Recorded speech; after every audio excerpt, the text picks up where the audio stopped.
Oke Yai, mungkin hari ini Yai mendatangi PBNU Pusat ya di Jakarta sendiri. Mungkin dalam rangka apa sih Yai, bisa dijelaskan ke kita? Baik, yang pertama sebagai anak NU ya, saya itu anaknya NU. Saya itu orang NU punya misalnya bapak sampai dengan kakek pusatnya di PBNU sini. PBNU sini ibaratnya ini bapak saya. Jadi saya sudah viral sebelumnya lupa kok belum sowan gitu. Alhamdulillah saya sowan di PBNU dan sudah diterima dengan baik tadi. Pertama menyampaikan itu bahwa benarkah itu, dan tadi sudah saya sampaikan, sudah saya diklarifikasi dan sebagainya dan tidak ada problem. Yang kedua ini terkait dengan pengacara atau lawyernya Mbak Sahara ya, yang menunjuk LBH NU, yaitu yang di ketua LBH GP Ansor yang membawa NU. Nah, saya ini kan menunjuk pengacara ke Agustian Anggi Siagian. Saya wanti-wanti kepada Mas Gusti itu agar supaya persoalannya fokus pada hukum saja. Jangan sampai menyerang pribadi, jangan sampai kesana kemari yang tidak ada hubungannya dengan hukum itu. Nah, sementara ada potongan sedikit perkataan atau pernyataan dari Pak Muzaki itu yang menurut saya semoga salah ya apa yang nanti kalau saya minta maaf Pak Muzaki ya. Nah, ini Pak Muzaki kok mengatakan bahwa Yai Mem itu dilaporkan orang ini problematik gitu loh, dia bilang.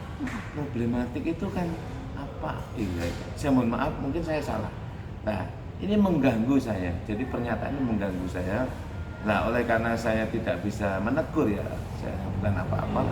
Saya sampaikan pada PBNU. Kenapa? Karena beliau membawa NU, yaitu LBH GP Ansor cabang Malang ya. Nah, itu saya sampaikan pada sekretariat tadi dan sudah diterima laporannya. Ya, semoga segera mendapatkan teguran ya. Karena bagaimana mengganggu lah itu, problematik itu kan, ya Allah, saya kok dikatakan problematik itu kan panjang penjelasannya. Saya tidak menuntut apa-apa ya sudah, yang penting diingatkan. Kalau urut lawyer kan urusannya dengan hukum ya, pasal berapa, ayat apa, melanggar apa kan gitu. Ngapain ngurusi pribadi orang ya toh.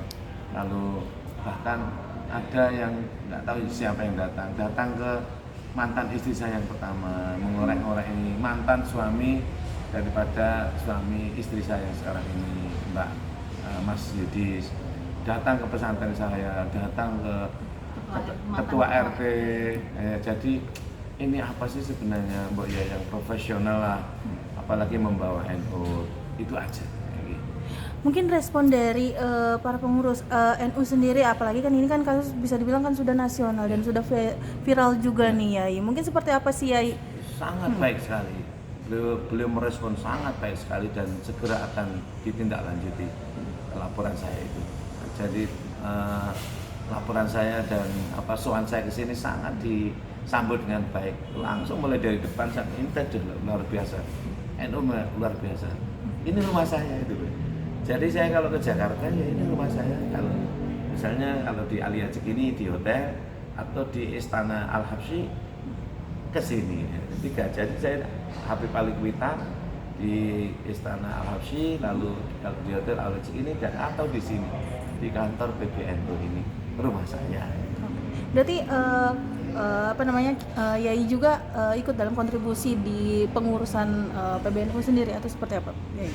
Saya tidak, dulu waktu masih di cabang ya, tahun 91 sampai 98 itu menjadi aktif di struktural pengurus. Lalu saya karena tugas saya itu di Surabaya ya, di IAIN Surabaya saat itu, maka saya mundur dari pengurus cabang. Lalu saya mendirikan atau gabung bersama Yamusa, Yayasan Mubalek Surabaya. Itu teman-teman NU bersama ke Al-Mafurah Romo ke Akhyari, alhamdulillah. Dan ketika pulang ke Malang sekarang ya masih aktif NU dalam arti amal ya, tradisi saya, keluarga saya, pesantren saya adalah pesantren RMI Robito Ma'ahid Al-Islamiyah, gabung di NU. Oke, Yai, ini kan juga terkait dengan kabar bahwa Ya. Sarah sendiri kabarnya setelah dipanggil podcast bersama Bang Denny Sumargo, tetapi Ya. hingga saat ini podcastnya tersebut tidak Tayang. jadi tayang. Gimana nih kalau misalnya menurut Yai sendiri melihat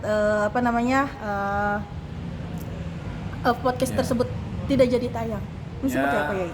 Kang Denny juga tidak salah ya menurut saya, karena Kang Denny melakukan polling ya. Kang Denny Betul. melakukan polling tayang atau tidak, ternyata mayoritas menghendaki tidak tayang. Tapi saya sendiri Mem, mendorong untuk tayang. Kenapa? Agar netizen itu bisa melihat dua sisi. Bagaimanapun kebenaran itu tetap tidak bisa ditutupi dengan kesalahan. Jadi saya mengumpamakan begini, kebenaran itu adalah cahaya atau ilmu ya. Ilmu itu akan menembus apa saja. Jadi cahaya itu sekalipun ditutupi, kebenaran sekalipun ditutupi, dia akan menembus. Nanti siapa yang menghalangi kebenaran, yang menghalangi cahaya itu lama-lama akan terbakar. Jadi kebohongan kita, kesalahan kita tidak akan mampu menutupi kebenaran atau mengalahkan kebenaran. Coba kalau kita perhatikan, mumpung di NU ya, itu misalnya dalam surat Al-Baqarah 1 ayat sekian, Al-haqqu min rabbika wala takunanna minal mumtarin. Kebenaran dari Tuhanmu lewat utusannya ada dalam dirimu, gitu. Ada dalam dirimu. Wujudnya apa? Kamu tidak ragu. Kalau kamu ragu, bisa jadi kamu nggak benar. Artinya apa? Sebenarnya apakah orang itu benar atau tidak, yang bersangkutan tahu. Kenapa tahu? Karena diberitahu oleh ilmu. Dari mana dia? Dari Allah. Setiap manusia diberi oleh Allah potensi namanya ilmu, di mana dia tahu bahwa dirinya salah, dirinya benar. Dirinya salah namun ingin dikatakan benar, itu tahu.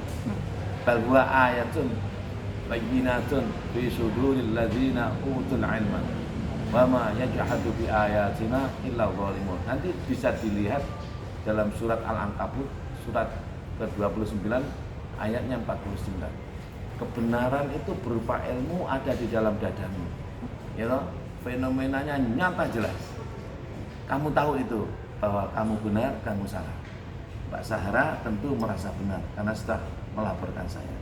Dan saya menghargai itu. Menghargai dalam arti secara subjektif Mbak Sahara yakin benar. Saya secara subjektif saya juga benar. Mbak Sahara sudah menunjuk pengacara. Saya juga sudah menunjuk pengacara. Mari dilanjut dan silahkan dilihat. Mbak Sahara sudah diundang podcast di Densu. Saya juga sudah di Densu.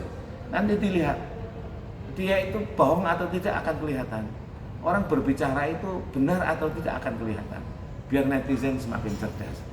Kalau misalnya hanya saya saja, bagaimana dia tahu Mbak Sahara? Kasihan. Gitu. Kita berhenti dulu ya. Oke, Yai mungkin bisa dilanjutkan, Yai. Yang tadi apa?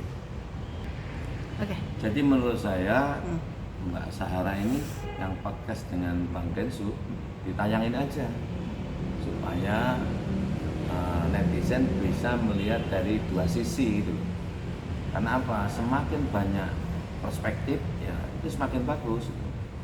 Kalau tidak ditayangin nanti timbul tanda tanya ada apa? Kasihan Bang Densu kan sudah undang sudah lalu dilarang, itu enggak, kasihan juga. Pertama ada apa? Nanti menimbulkan kecurigaan pada Bang Densu. Yang kedua, kasihan Mbak Sahara, dia sudah memberikan keterangan ya, tentu dengan data-data kan, versi dia. Ya silakan aja. Menurut saya kok ditayangin. Bang Densu lewat inten ini saya mohon untuk ditayangin aja. Saya sekalipun polling rendah, saya yang terendah. Tayangin supaya imbang. Tidak masalah. Nanti itu gini loh. Jadi yang benar tetap akan bisa terlihat benar. Sekalipun di awal mungkin remang-remang ya. Tentu dengan proses kan. Karena kebenaran cahaya. Cahaya itu akan menembus apa saja. Jadi saya ibaratkan cahaya lampu itu. Kamu tutupi, ya lama-lama yang terbakar tutupnya itu. Karena cahaya tetap akan cahaya. Kalau kamu tutupi, semakin kamu tutup, panas kan? Dia memerlukan ruang. Dia akan menembus apa saja. Kebenaran tetap benar. Al-haqqu min rabbika wa la takunanna minal mumtarin. Kebenaran dari Tuhanmu ada pada utusannya, terdapat pada diri masing-masing, wujudnya tidak ragu. Kalau kamu ragu terhadap kebenaranmu, berarti sebenarnya kamu tidak benar. Kalau kamu yakin, tidak ragu, berarti itu benar. Dan kamu tahu itu. Saya juga tahu. Pak Sahara monggo dilanjut mawon. Bang Densu tayang aja. Biarin orang menilai apakah Mbak Sahara itu palsu atau membuat keterangan yang tidak benar, biarin aja. Itu urusannya. Saya menghormati bahwa saya melihat Mbak Sahara ini sebuah kebenaran. Subjektif dia gitu. Saya menghargai secara subjektif dia merasa benar gitu. Nah, ada pun nanti dampak dari apa yang disampaikan itu berdampak pada sosial, berdampak pada hukum dan lain sebagainya, ya itu bukan ranah saya itu. Kalau berdampak pada hukum ya ranahnya lawyer ya. Kalau berdampak pada sosial ya itu ranahnya masyarakat kan yang mengadili. Itu aja. Oke, Yai, ini kan sebelum podcast ini bisa dibilang tuh diposting. Kabarnya kan hari ini akan diposting Ya. di YouTube-nya Densu. Dan sebelumnya itu sempat ada beberapa cuplikan bahwa Sahara sempat dihubungkan komunikasi Ya. dengan Yai dan juga Mbak Ine sendiri. Mungkin pada saat komunikasi melalui by phone tersebut, apa sih yang disampaikan oleh Mbak Sahara sendiri? Mbak Sahara saat itu ketika saya berada di rumah KDM di Pakuan, di rumah dinas KDM Kang Deddy Mulyadi. Jadi asik-asik saja. Intinya Mbak Sahara minta maaf kepada saya. Apa yang dimintakan maaf? Atas perkataan kasar pada saya. Kenapa berkata kasar? Karena menuduh saya berbuat tidak baik. Artinya permintaan maaf itu menggugurkan dugaan dia bahwa berbuat tidak baik kan? Ya toh, jadi menuduh atau menganggap saya berlaku tidak baik, lalu menimbulkan perkataan kasar. Perkataan kasar itu dianggap tidak baik. Itu minta maaf sama saya. Dan itu sudah saya maafkan, tidak ada problem. Pak Sofyan juga begitu, Pak Sofyan sama intinya. Pak RT mau minta, waktunya nggak ada. Ya kan terbatas durasi. Pak Camat juga gitu, katanya ada di situ. Rombongan Pak Agil, Mas Agil juga mau begitu tapi nggak ada waktu. Artinya apa? Dua orang ini mewakili forum itu, mewakili forum podcast Densu. You know? Artinya mereka minta maaf dan selesai itu. Kenapa nggak ditayangin?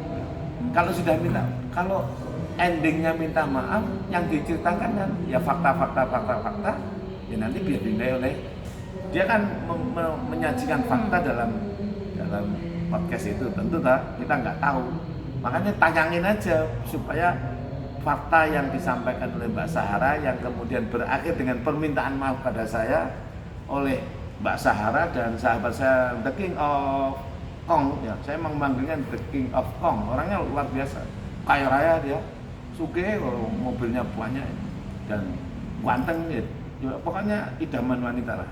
Jadi Mbak Sahara kalau sudah punya cowok ini nggak akan kemana-mana, pasti orang yang ganteng Mbak, layak jadi The King of Kong, maksud saya Raja Konglomerat ya. Nah ini tayangin aja dan saya juga tidak takut. Kenapa? Dan saya ini nggak pernah punya niat jahat, barangkali perbuatan saja yang tidak mengenakan. Kalau niatan untuk berbuat jahat nggak ada. Nah perbuatan saya yang tidak disertai dengan niat jahat itu mungkin sebagian tidak mengenakan Mbak Sahara sehingga melaporkan saya ke kepolisian. Ya silakan. Kalau itu dilanjut ya saya sudah punya pengacara. Kalau itu dicabut ya monggo. Bagaimana? Kalau Mbak Sahara kan melaporkan saya atas dugaan pencemaran nama baik ya, kalau nggak salah ya. Nanti ya sudah minta maaf, barangkali itu dicabut gitu. Nah kalau itu dicabut, saya akan tanya sama pengacara saya, Agustian Anggi Siagian, gimana, cabut apa enggak? Itu kan udah minta maaf.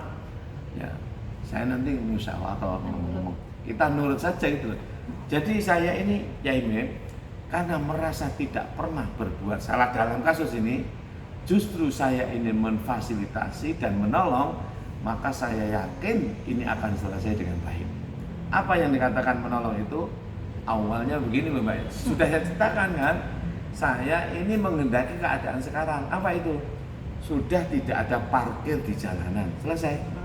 Sudah Sepim tidak ke rumah saya, selesai gitu. Terus apa lagi? Nah, persoalan kemudian yang saya di framing gulung-gulung, itu framing kok di namanya framing, udah biarin aja. Kalau ada benar. Ya silakan. Kalau saya boleh menambahkan ya Mbak, sebenarnya kita sekarang ini dalam posisi tidak masalah. Tanah yang kami sedekahkan tidak diakui tidak masalah. Tanah yang misal yang sekarang ini dalam sengketa, dalam arti belum jelas apakah itu milik Bu Elok dan Pak Tio atau apakah itu termasuk dalam jalan. Seandainya itu diputuskan oleh BPN milik mereka, kami juga tidak masalah. Kami cuma minta dua hal, jangan parkir di depan rumah kami sama Di atas Sepim itu aja. karena kami meyakini tanah yang di depan rumah kami itu adalah bagian dari tanah yang saya beli yang di kemudian hari disedekahkan untuk jalan umum. Jadi Dan itu sudah kembali. Sekarang sudah kembali. Jadi Sudah saya paving, sudah tidak. Jadi gini, sajane sama penjelasannya, tapi saya ingin mempertegas. Dulu kan tanahnya 16, 18, 17 dan itu sekarang sudah kembali lagi. Sudah dari sana 16, sudah saya paving, saya pakainya 11, berarti 5 meter, 7 meter, 6 meter ya Pak. Sudah itu, sudah dan sudah saya paving rapi. Artinya apa? Tanah kami yang kami sedekahkan itu sudah kembali dipakai umum. justru Ya, saya tidak ada masalah. Seandainya di sebelah ini ada fasum, namanya dulu Jalan Setapak sekitar 1,5 sampai 2 meter, itu tanah umum ya fasum milik, mau dipakai Pak Tio monggo. Misalnya BPN lalu memutuskan itu tanahnya Pak RT silahkan, atau itu milik Pak Sopyan ya monggo saja, nggak akan ganggu saya. Misalnya itu lalu dipakai parkir ya, tanah jalan umum itu dipakai parkir beliau, nggak apa-apa, monggo mawon. Yang penting tidak bangun. Kemarin kan persoalannya itu parkir di depan pintu saya, pintu rumah, terus membangun kandang wedus di atas tanah saya, itu loh yang sudah saya sedekahkan untuk semua. Nah itu saya enggak, itu aku protes itu loh. Nah sekarang sudah kembali, jadi kami tidak ada problem, loss sudah ada. kami happy dengan keadaan sekarang ini. Kenapa? Justru keadaan sekarang ini yang kami kehendaki sebelumnya. Keadaan sekarang ini sudah alhamdulillah udah, sebenarnya dia udah parkir itu sudah rapi sejak tanggal 8 September ya. Dan sebenarnya itulah yang kami kehendaki sejak awal. Sebelum kami bersyukur sekarang ini nggak seperti dulu kan dia di depannya Bu Rizka, depannya kos-kosan. Kalau di depan Bu Rizka masih ada. Tapi cuma satu PR-nya terakhir yang di depan Bu Rizka masih belum dipindah. Mobil gede lah itu nggak ganggu saya. Kalau Bu Rizka nggak terganggu ya silakan. Tapi nggak monggo, terserah tetangga kami yang di atas. Gini lebih jelasnya, oleh karena saya sudah diusir dari tempat itu dan sudah mampu mengembalikan tanah kami seperti semula. Saya tidak ada urusan dengan lingkungan situ. Silahkan mau parkir ngulang maling. Kemudian misalnya kemarin kan Pak Mujani memerintahkan kepada Pak Sopyan untuk parkir di jalan sepanjang itu. Monggo, saya bukan warga situ, saya tidak akan urusan.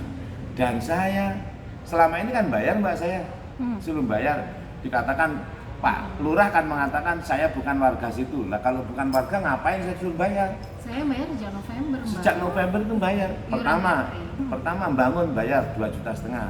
Kedua lagi pokoknya jumlahnya berapa awal bayar?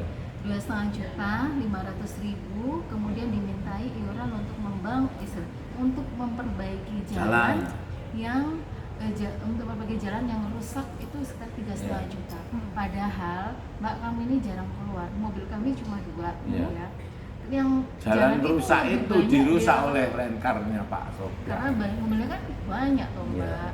Dan Pak Sopyan juga tarik. Pak Sopyan juga Pak Sopyan ditarik 500.000, kita 2,5 juta coba. 3,5. Kita 3,5. Nggak apa-apa Pak, saya itu senang. Bahkan kalau boleh jalan menuju rumah kami, kalau boleh saya paving semuanya.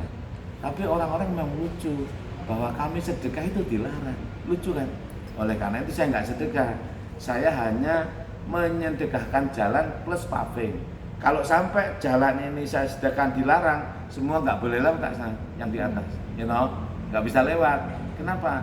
Menurut saya kalau hanya pakai jalan umum 1-2 meter itu jalannya belok-belok gini, mobil nggak bisa masuk, sepeda motor aja repot dan jeblok. Jalan setapak itu becek. Jadi gini, saya nggak peduli sekarang ini. Pak RT monggo silahkan, mau Pak Sofyan disuruh parkir di depan musola, mau parkir di depan rumah Pak RT monggo, di pinggiran jalan monggo, karena saya sudah diusir dan sebentar lagi saya akan mengurus suaka politik ke Australia. Kemarin saya ditawari Perdana Menteri Dato' Anwar Ibrahim, ya ini tinggal di sini aja gitu. Ngapain? Aku cinta Indonesia. Kami sering ke Malaysia, Mbak, untuk ya Imim ini sering. Iya, saya mau balik Malaysia saya ini. Untuk menemui, maksudnya ada kumpul ulama setiap tahun ada agenda kumpul ulama, dan biasanya dari kami dicampur dari raja-raja itu kasih hadiah, termasuk Tuan ini Perdana Menteri Anwar Ibrahim dan gubernur-gubernur Kelantan mesti kasih kita kumpul di situ. Jadi kami hubungannya dengan Malaysia sangat baik sekali. Nah, aku ditawari pindah ke warga negara, apa emang saya cinta Indonesia, aku Indonesia ini darah dagingku. Nah, saya habis ini akan ngurus suaka politik atas pengusiran Pak RT dan 25 RT RW, bahkan juga lurah kan. Pak Lurah mengatakan saya itu bukan warga situ. Artinya aku ki warga Karangbesuki katanya. Artinya Pak Lurah pun mengusir saya dari lingkungan situ. Saya akan minta suaka politik, suaka ke pemerintah ini, kedutaan kemarin Australia. Sudah kami jelaskan, Mbak, kalau kenapa kau nggak langsung mengurus KTP di Merjosari? Udah kan? Sudah. Sudah kemarin. Sudah ya, oke. Tapi dengan bisa dibilang tuh dengan ditawarkannya suaka politik tersebut ke ke pihak kedutaan Malaysia sendiri, mungkin dari saya langsung ditelepon. Oh, langsung ditelepon. Pribadi, saya itu kenal baik dengan beliaunya. Saya dengan Gus Miftah, dengan Kang Deddy itu bestie, Pak. Terus dengan Muna ya termasuk Perdana Menteri Malaysia, bestie lah. Artinya sering kita telepon-teleponan. Itu raja-raja di Malaysia, bestie lah. Ya saya ini jelek-jelek begini walaupun dikatakan orang gila ya, orang mengatakan saya ini ulama, Mbak. Saya ini ulama yang dianggap mampu, dalam arti saya kan ikut dalam merumuskan tarodudi atau murur urusan haji, tausik al-mar'ah di Mina itu, Suud, lalu pembangunan itu saya ikut merumuskan Majelis Ifta di Riyadh, di Saudi. Jadi termasuk itu. Termasuk saya ini ya ulama jadi internasional lah. Kalau ada tentang Rabito haji, Alam Islami. Ya. Kalau ada apa-apa tentang haji misalnya. Ya tentang ya itu bagaimana boleh nggak pelebaran mas'ah tempat sa'i. Nah itu melibatkan saya termasuk. Boleh nggak itu pelebaran lempar jumroh. Dulu kan hanya bundar ya, sekarang luas. Nah, saya berpendapat di situ. Boleh nggak ditingkat? Saya Suud namanya, saya berpendapat. Dan alhamdulillah pendapat saya direspon dengan baik. Tentu jamaah, Mbak, tapi saya berpendapat apa yang saya pendapati itu keadaan sekarang ini. Ada murur, ada tarodudi. Saya sependapat alias membolehkan murur. Ya. Saya sependapat tausik memperluas daripada itu lempar jumroh. Saya sependapat dengan pembangunan berlantai. Ini mau dibangun berlantai-lantai. Jadi kalau saya boleh akhir kalam ya, Mbak ya, seandainya pihak Sahara, ini saya belum melihat podcast Bang Densu tentunya ya, tapi saya tahu kemana arahnya berdasarkan cerita dari Bu RT dan teman-teman di lingkungan kami dan saudara sahabat kami, mantan suami, kemudian Nyai. Saya kok melihat arahnya itu bakalan dengan pribadi. Dan kesimpulan saya dengan reputasi Yaimim, seorang ulama yang diundang ke Riyadh untuk sebagai anggota Majelis Ifta, kok rasanya terlalu murahan dan terlalu konyol jika tertarik dengan fitnah-fitnah yang ini dikaitkan dengan ini ya. Coba saya potong ini ya. Intinya kan bisa diterima itu. saya potong ini. Pernah HP saya dibawa Oh, iya. Mbak Suhara saat dia haji. Kenapa? Hang. Ini yang pertama HP HP saya kan 2 penuh gitu ya. Lalu dibenaknya sama dia. Dibawa 2 hari karena HP saya 2. Ternyata enggak dikembalikan, udah bagus ya.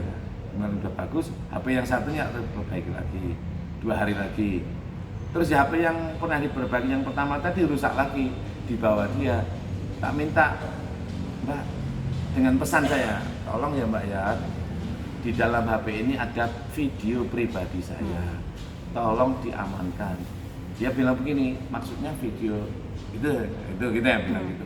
Aku juga punya kok Yai, ditunjukin aku, dia sama Ya, itulah yang saya kemarin mengatakan ya. dia sama dia gitu aja kan, itu dia sama dia. Dan mohon maaf, dia mengatakan lebih hot. Kalau Yai melihat punya saya akan meninggalkan Rosidia, Ros dari enggak lah Mbak, jangan gitu, nah, macam-macam panjang lah. Nah, dari situlah kemudian tersebar itu video, bahkan chattingan palsu katanya yang tidak saya lakukan. Artinya ada chattingan dari nomor saya, ya loh, kepada seseorang yang dalam tanda kutip, mohon maaf ya, chattingan mengarah ke sana. Padahal itu di bawah dia. Ya itu aja Mbak. Waktunya lupa, sering kok. Sebelum haji juga pernah kok. Kamu sebelum haji pernah, terutama waktu haji di bawah. Sebelum haji juga sering. Kan ada gazebo itu. Cek menua ya. Cek runtut. Cek runtut. Karena kasusnya kepada saya kan. Jadi bukan dia itu maksud cek runtut. Jadi saya itu sering sekali main di gazebo, di mana dia itu sering main karaoke, makan-makan, minum-minum. Nah, termasuk disitulah saya diminta untuk membeli minuman. Nah, saya kalau disuruh membeli minuman dalam tanda kutip yang tidak boleh, saya nggak akan mau. Tapi kalau membelikan minuman anggur merah, saya mau. Itu masuk kategori ya anget-anget lah. Teman-temanku di sini minum itu semua. Kalau kita ke mana ya itu kayak itu ya minum itu pun saya punya di rumah, anggur merah namanya. Di sini harganya 60.000, di Malang 70.000. Nah si Agil ini kalau minta saya 100.000, belinya mesti 2 botol, berarti untung 60.000 setiap minum itu minum itu nggak apa-apa, jamu artinya. Semua orang banyak minum itu namanya anggur merah. Ya campuran jamu. Saya pun juga minum gitu. Asal nggak 1 botol ya. Air putih saja kalau 1 botol kan geli yang tidak bisa mabuk. 1 botol minum dihabiskan. Itu minumnya dikit-dikit nggak apa-apa. Itu. Dan HP saya itu sering saya tinggal di situ. Saya itu memang orangnya percayaan sama orang. Nah, satu ketika HP saya kan tak tinggal di sini. Aku pergi pipis, aku pergi pulang dulu. Itu dibuka dilihat guyung-guyung itu. Loh. Nah, kemungkinan dia melihat video pribadi saya. Dalam hal ini, saya sudah dipanggil oleh auditor Irjen Jakarta. Ini gimana ini? Ya, tak ceritakan persis semacam itu. Nah, berikutnya tentang pembakaran sajadah. Pernah nggak disampaikan? Belum, makanya tak sampaikan. Di dalam pemeriksaan saya oleh auditor Irjen Kemenak Jakarta, saya sebagai pegawai negeri, asosiat profesor saya ya, ini kan sedang proses ini, sudah diproses sebagai guru besar. Saya ditanya tentang ini, kenal nggak itu yang kan ada foto pembakaran? Ya kenal banget, itu orang tetangga saya. Siapa namanya? Pak Sofyan. Jadi di dalam pembakaran video sajadah saya dan lain-lain, ada kasur, ada bantal yang mengakibatkan emas saya hilang, yang mengakibatkan arloji saya sebanyak 4 ya, Armani, Bulgari, Rolex dan apalagi satunya Versace 4 hilang. Emas seharga 480 juta hilang. Kenapa? Ya ini bawa harta bendanya emas kan, karena mau untuk punya proyek di Surabaya, sudah habis uang nggak bisa, ini yang ingin dijual besok dia bawa, itu dibakar. Sebenarnya kalau emas nggak terbakar, tapi kita nggak berani mengambil.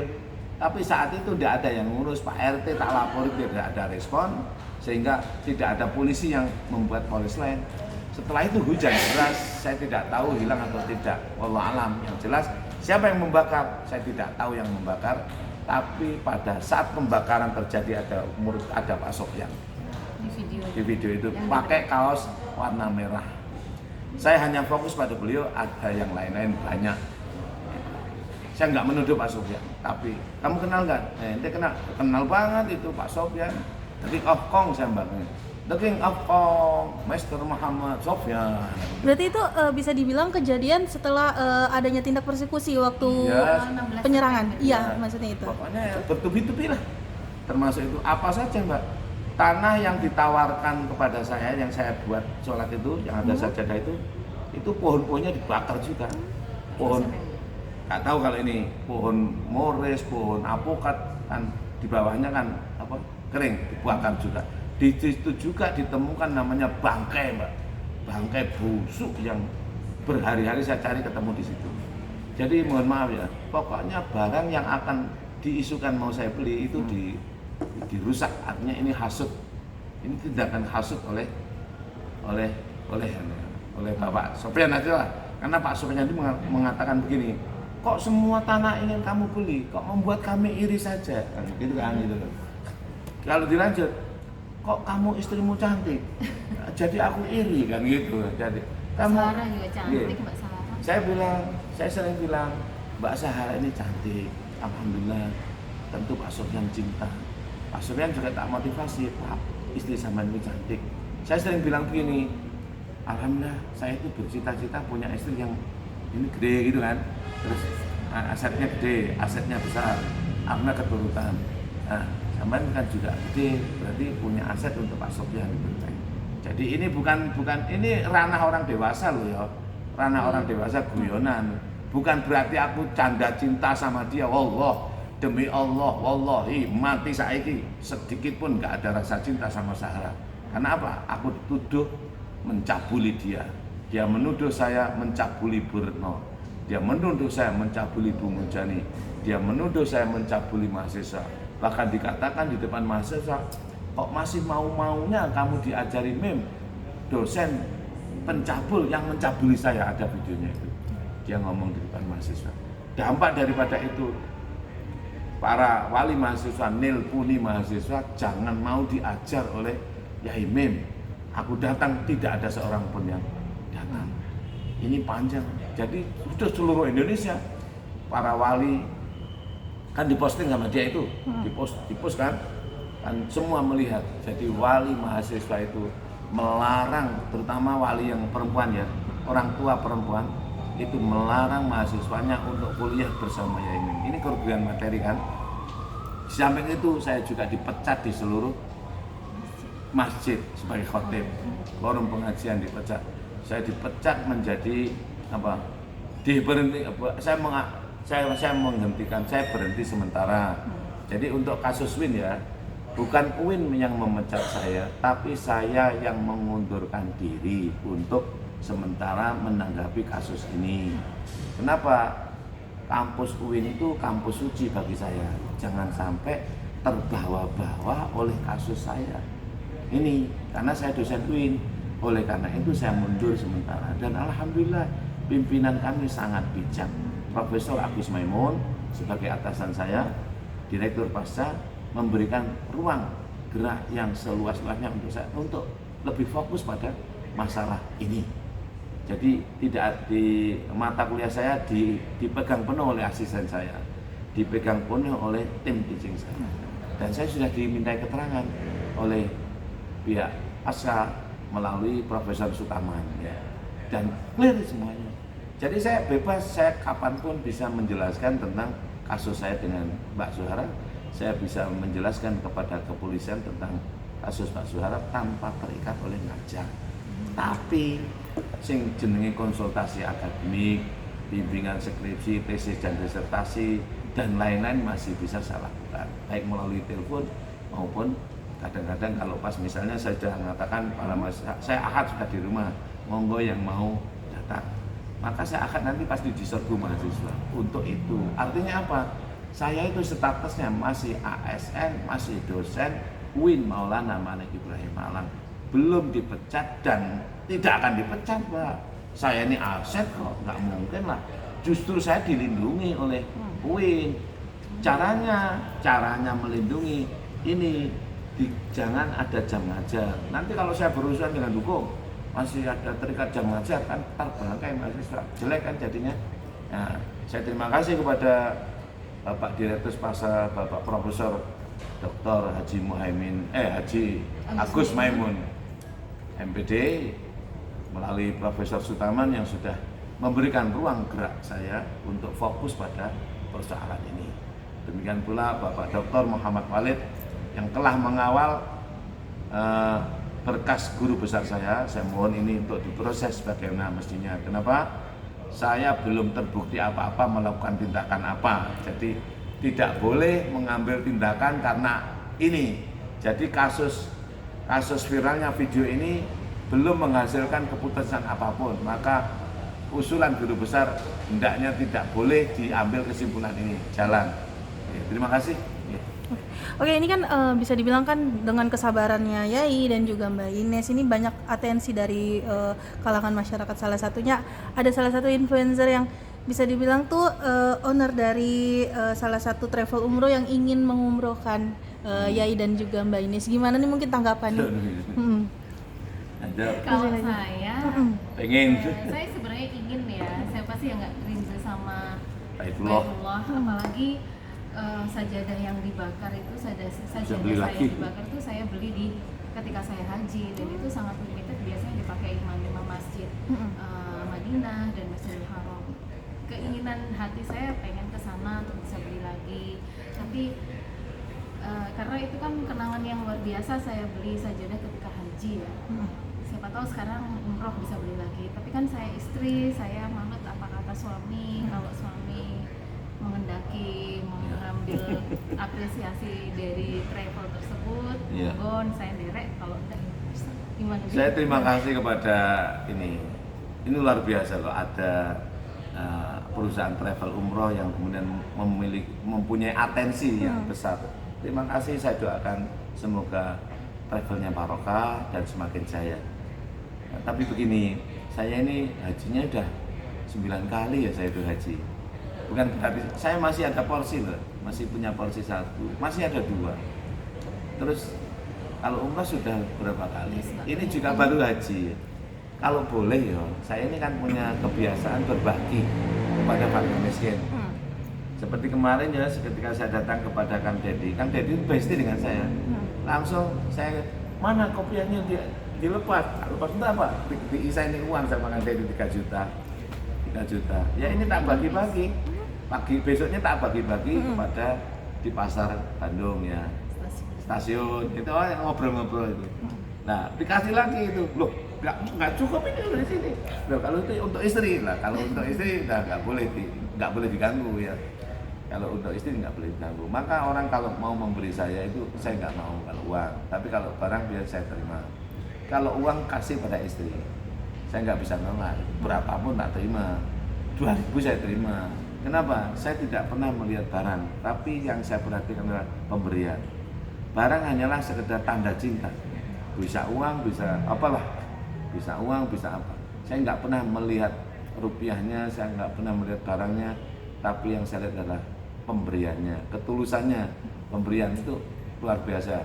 Barang itu hanya sekedar tanda kasih dan cinta pada seseorang. Kembali kepada umroh tadi, travel umroh Ustadz, kalau boleh ya Ustadz, diuangkan akan saya bagi kepada mereka yang memerlukan, dan sebagian tak kasihkan istri saya. Karena bagaimanapun Ustadz ya, jujur saja ya, kasus ini juga memerlukan uang Ustadz. Kalau ada itu kan lumayan Ustadz. Ya transportasi, saya nginep di sini lumayan loh Ustadz. Ya di Bandung, di sini ya rada lumayan. Ini berarti saya kadang memaknai apa ini sumbangan untuk biaya ini ya. Kalau boleh Ustadz nggih. Ustadz, jazakallah khairan. Begitu Ustadz jawaban saya. Kalau diperbolehkan Ustadz diwujudkan uang, lalu komunikasi istri saya biar menghubungi antum Ustadz. Terima kasih Ustadz, Masya Allah. Travel umrah apa namanya? MHU, Masya Allah. Pimpinannya siapa? Saya doakan Ustadz, semoga Masya Allah, ini luar biasa. Saya mau nangis loh sebenarnya. Kok ada orang memperhatikan ini travel umroh. Jaya sekali umroh MHU.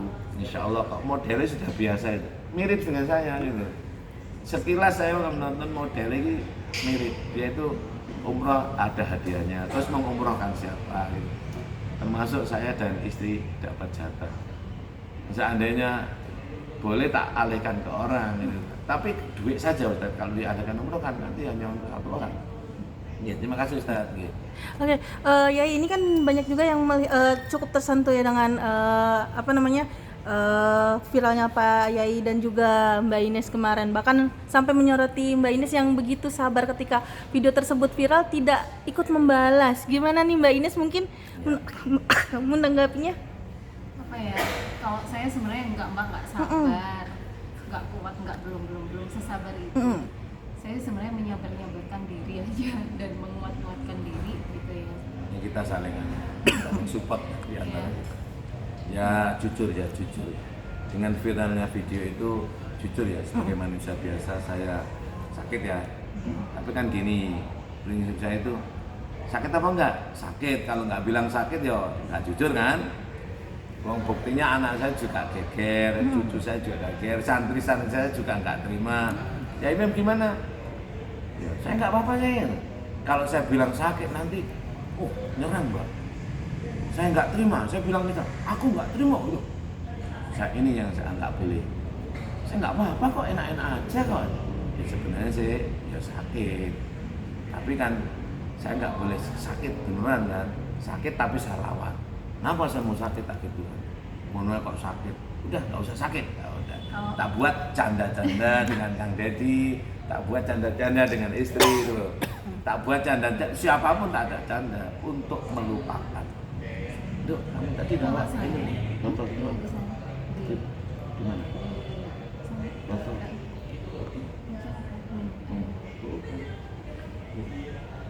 Oh ada.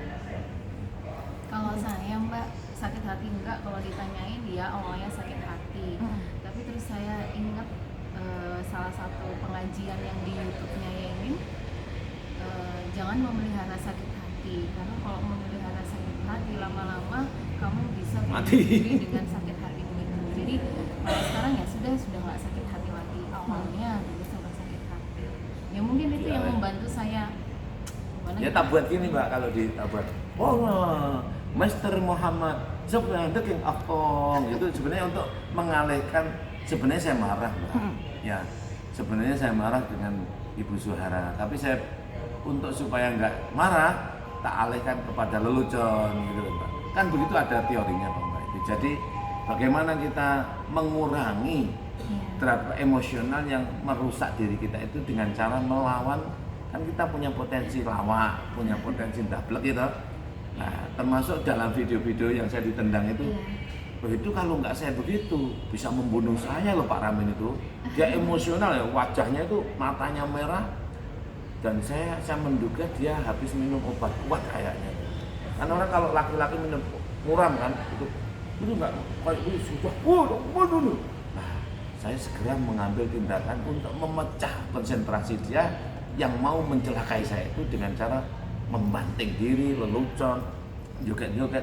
Itu sebenarnya saya siaga. Seandainya dia sewaktu-waktu dia mukul, saya bisa lari atau lompat kemana. Jadi saya itu gini-gini tuh sambil mencari celah kemana ya kira-kira itu loh Mbak. Itu seolah-olah saya dikatakan apa ya, gila atau tidak waras. Justru itu Mbak nanti browsing ada teori psikologi tentang itu. Ya ada. Coba nanti baca. aku kirimkan. Ada, saya pernah baca itu bahwa untuk memecah orang yang mau mencelakai kamu dengan cara apa agar kok ini kalau aku mau dibunuh orang, aku pura-pura sakit atau mati. Itu caranya begitu. Pura-pura drama main drama.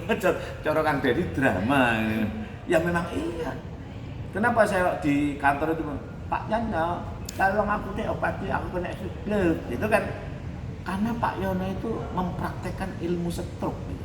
Ilmu santet yang berakibat stroke ya. Kenapa? Itu di malam hari itu, loh, tanah undan kuburan mana itu?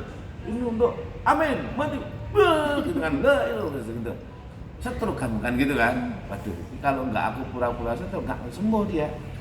Nah saya ketemu dia, Pak Tanya, aku siap obat Tanya. Terus habis itu marah. Artinya apa?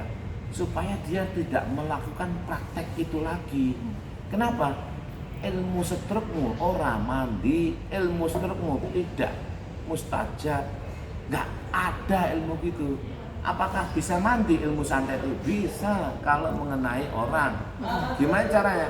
Jika orang itu merasa terintimidasi, lalu sedih hati, aku disantet tonggoku kali kan punya anggapan, lalu nggak cakot semut jari disantet, kena ada kejeblok jari kesantet, ya toh. Akhirnya psikologisnya terganggu, lama-lama masuk ke dalam hati, lama-lama jadi sakit, stres dan mati. Itu ada gitu tuh. Jadi bukan santetnya, tapi rasa ketakutan terintimidasi terhadap ilmu santet itu bisa mengakibatkan kematian. Kenapa? Orang itu kan takut ya dengan santet itu identik dengan alam apa gitu, alam demit kan. Apalagi ada lemah punden itu kuburan tertua. Oh itu kan orang takut, ya keramat lah. Jadi tanahnya diambil, dia la ilaha illallah Muhammad Rasulullah. Siapa ya lo? Amin gitu. Nyebutnya keliru, Mbak. Jadi lain kali Pak Yono ya, kalau mau nyantet itu dicatat dulu namanya. Lah namanya Yai Mim nyebutnya Amin gitu. Akhirnya saya khawatir yang bernama Amin ya Pak Amin Rais nanti sakit. Kemudian lalu Pak Muhammad Amin sakit. Lalu siapa lagi? Amin Nur sakit. Pak Abdullah Amin sakit. Nah saya kan Yai Mim, jadi nggak kena. Demite itu nggak moro ke Yai Mim, tapi moro ke Amin. Ini sebut Amin, mati gitu kan. Nah makanya Pak Yono nanti ya kalau mau nyantet sekali lagi dicatat namanya secara lengkap, alamatnya lengkap supaya demite itu tahu nggak salah alamat. Nah karena salah alamat ini nabrak kemana-mana. Jangan-jangan nanti orang yang bernama Amin pada kena santetnya Pak Yono. Nah, tapi apakah benar kena santet atau enggak? Dilihat aja. Tetangga saya ada namanya Ustadz Aminur, ternyata sehat. Terus ada teman saya Abdullah Amin, ternyata sehat. Berarti santetnya Pak Yono nggak mandi. Oleh karena nggak mandi dan nggak mempan apa-apa, jangan nyantet pagi, habis-habisi waktu, ngentek-ngenteki harta. Coba saya lihat tuh, itu isinya tai, ya taimu Pak Yono, terus tai ini Pak Sofyan, tai ini Mbak Suhara. Itu kan gitu caranya. Kalau ingin nyantet tuh tai-tai orang. Misalnya Mbak sampean mau nyantet saya, tai-nya sampean. Dan itu kudu ngising, tidak dibuang airnya, kudu di tengah jalan. Makanya kemarin tuh waktu saya nyapu, saya temukan tai di tengah jalan. Saya yakin itu tai bekas santet. Di sampingnya gazebo Pak Sofyan itu ditemukan tai mampu, tai manusia loh. Kotoran tai kebo, tai jaran. Pokoknya harus jumlahnya itu 79 tai, ditambah dengan kotoran apa yang bau busuk, ditambah dengan bumbu apa terus ono rambut segala macam itu. Nah angel Mbak itu, dan itu kan gunane alias gak mandi blas, masih sama santet 1000 kali nggak akan mengena apa-apa. Pak Yono berhentilah kamu praktek santet kayak begitu tuh sudah gak zamane. Apalagi Mbak Sahara yo, ojo sampai ngisi-ngisi alias memalukan kampus Anda. Anda ini mahasiswa S3 doktor Universitas Brawijaya Malang kan? Mosok doktor cik nyuruh orang nyantet alias percaya ilmu santet. Sakjane sampean niku doktor apa ilmu perdukunan? Maaf Mbak.